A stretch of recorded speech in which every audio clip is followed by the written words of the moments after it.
Bom, eu tava aqui simplesmente pregando pra mim mesmo algumas coisas que o Senhor tem ministrado comigo. Eu até fiz algumas anotações ali e eu senti uma vontade de compartilhar isso não só comigo, não só com pessoas próximas, mas com você que está assistindo esse vídeo, né? Sentindo a obrigação de não somente me encher de coisas de Jesus, mas poder ter a ação de transbordar isso para outras pessoas, daquilo que o Senhor ministra comigo, a qual eu tenho uma convicção de que não é só para mim, né? Tipo, tenho refletido muito a respeito de coisas que o Senhor... Eu tenho a convicção de que Ele não quer abençoar somente você, tipo assim, como se aquilo só se aplicasse somente a mim. Eu acho que tem coisas que o Senhor fala que às vezes se aplica só a você em relação ao seu relacionamento para com Ele, mas também tem coisas que o Senhor quer falar e Ele quer que a gente compartilhe com os outros, né? Porque a palavra do Senhor ela é viva e eficaz. E eu acho que isso é muito sobre aquilo que Jesus fala em Mateus, né? E de pregar o Evangelho. Então, se Ele tem falado coisas para mim, eu devo compartilhar essas coisas com meus irmãos, para que isso também possa ser uma forma de evangelizar, de acrescentar algo, de romper alguma crise na fé e de promover uma edificação também. Bom, o primeiro ponto sobre algo que eu tenho refletido na igreja, e eu estava fazendo aqui o meu devocional e eu gosto muito de ficar meditando, né, em alguns textos bíblicos. E um dos textos que eu estava refletindo foi de uma conversa com Jesus e Pedro, e esse texto veio na minha mente, e onde Jesus faz 3 perguntas para Pedro, sobre essas 3 perguntas a mesma coisa, onde é uma pergunta assim: Pedro, tu me amas? Isso tem sido assim algo que eu tenho meditado, não só nessa pergunta específica de Jesus, mas de usar essa pergunta como um ponto de partida de tudo aquilo que Jesus tem nos perguntado. Para uma pessoa, por exemplo, que ela tem um relacionamento com Deus, que ela sabe, ela tem ali o Espírito Santo que ministra o coração dela, não é possível a ausência da voz de Deus. Talvez o Senhor fique ausente como forma de provações, né, no quesito da sua dele ficar calado, né, em alguns momentos, porque às vezes o Senhor ele fica calado em algum momento para às vezes provar a nossa fé, alguma coisa dele, né? Mas eu falo uma pessoa que ela tem um relacionamento com Cristo, que ela medita, que ela ora, que ela lê, que ela tem uma vida de santidade, sabe, que ela vive como um sacrifício vivo. O Senhor ministra, sabe? O Espírito Santo fala.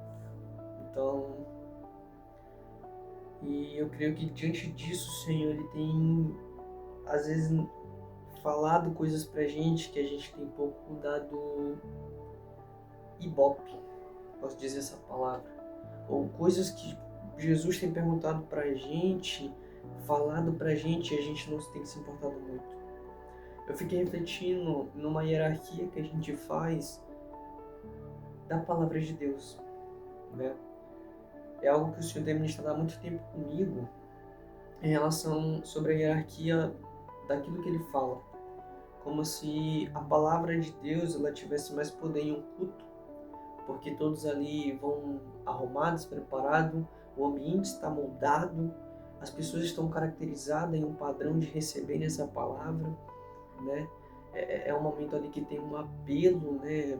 Então tem aquele louvor, pá, e então a gente avalia, né, pelo teu púlpito ali, então a palavra de Deus ela se torna mais poderosa, né? Porque e principalmente às vezes pelo pregador que está pregando, mas não sabendo que é o Espírito Santo que ministra, e às vezes ali aquela palavra tem um grande poder, e glória a Deus por isso, né? Mas às vezes menosprezamos pequenas reuniões a qual um grupo de oração que a gente tem feito, e às vezes a gente está orando ali, né? E para quebrar um gelo, né? Irmão, dá uma palavra aí, e aquela palavra ali, muitas das vezes ela tem não uma falta de poder, mas da nossa parte não damos a devida importância a ela, de também a praticarmos, né?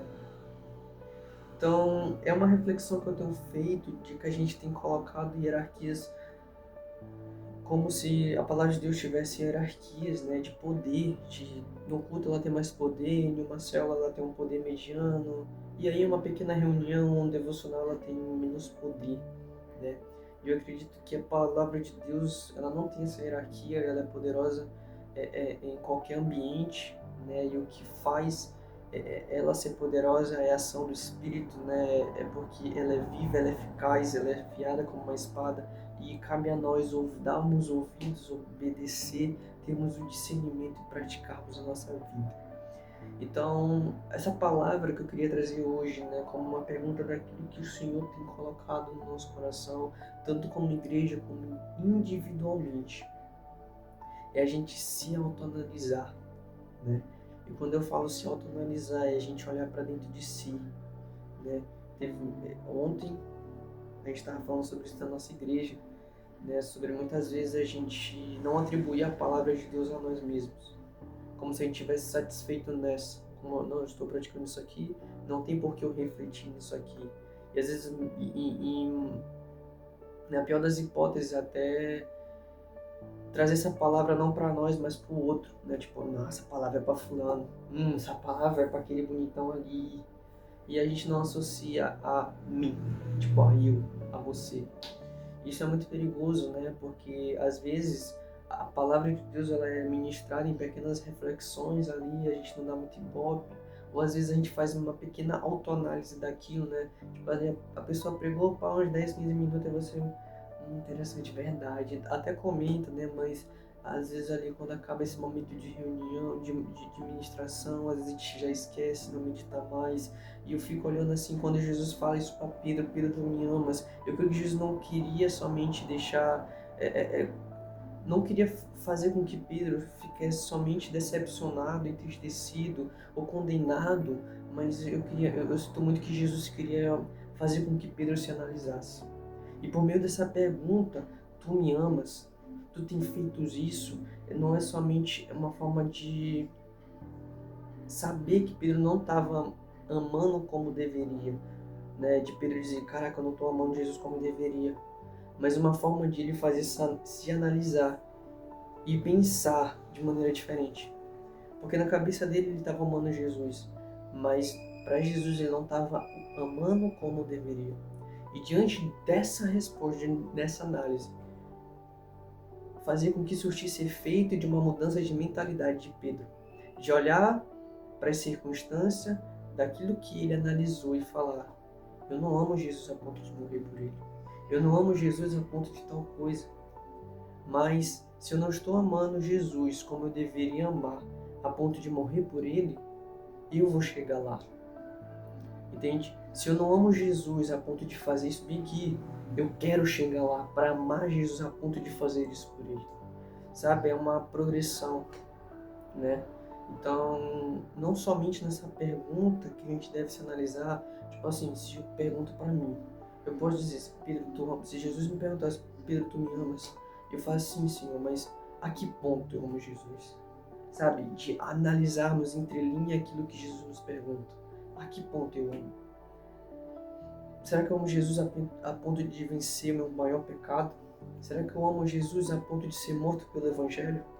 Porque eu sinto que eu amo Jesus a ponto de não fazer tal coisa, de, sei lá, largar um emprego. Mas será que eu amo Jesus a ponto de morrer por ele? Sabe, são coisas que, se eu não amo, eu vou chegar lá. Então, eu acho que nós, como cristãos, devemos fazer uma autoanálise daquilo que Jesus ministra conosco. Não somente em um momento de reunião, com outra pessoa está ministrando a nós e a gente refletir aquilo no nosso particular, mas também de nos analisarmos de forma mais profunda. Às vezes a gente é muito distraído, né, em questão de que as distrações ela tomam espaço daquilo que Deus quer transformar em nós. Muitas vezes a gente tem se distraído, né? Não, já ouvi aqui, vou fazer outras coisas. E se alimenta e esquece do alimento principal, né? Da palavra de Deus. Quando eu olho para Salmos 1, que Davi fala, nessa lei medito dia e noite, né? E sinto prazer nessa lei, e nela medito dia e noite. Eu reflito assim, caraca, ele olhava para a lei do Senhor, para a palavra de Deus e ele meditava. E eu acho que falta isso em nós, meditarmos, sabe? Murmurarmos, essa palavra de, caraca, eu quero que isso se internalize em mim, eu quero que isso se torne vida em mim, eu quero que, sei lá, eu me analise em cada ponto. Peraí, deixa eu me analisar bem que eu tô falhando, bem que, sabe, de realmente pedir discernimento e orientação de Deus para mudar por Ele. Então, muitas coisas que o Senhor fala, a gente refletir um pouquinho só sabe, o superficial e pronto. E existem coisas mais profundas em ocultos que a gente ainda está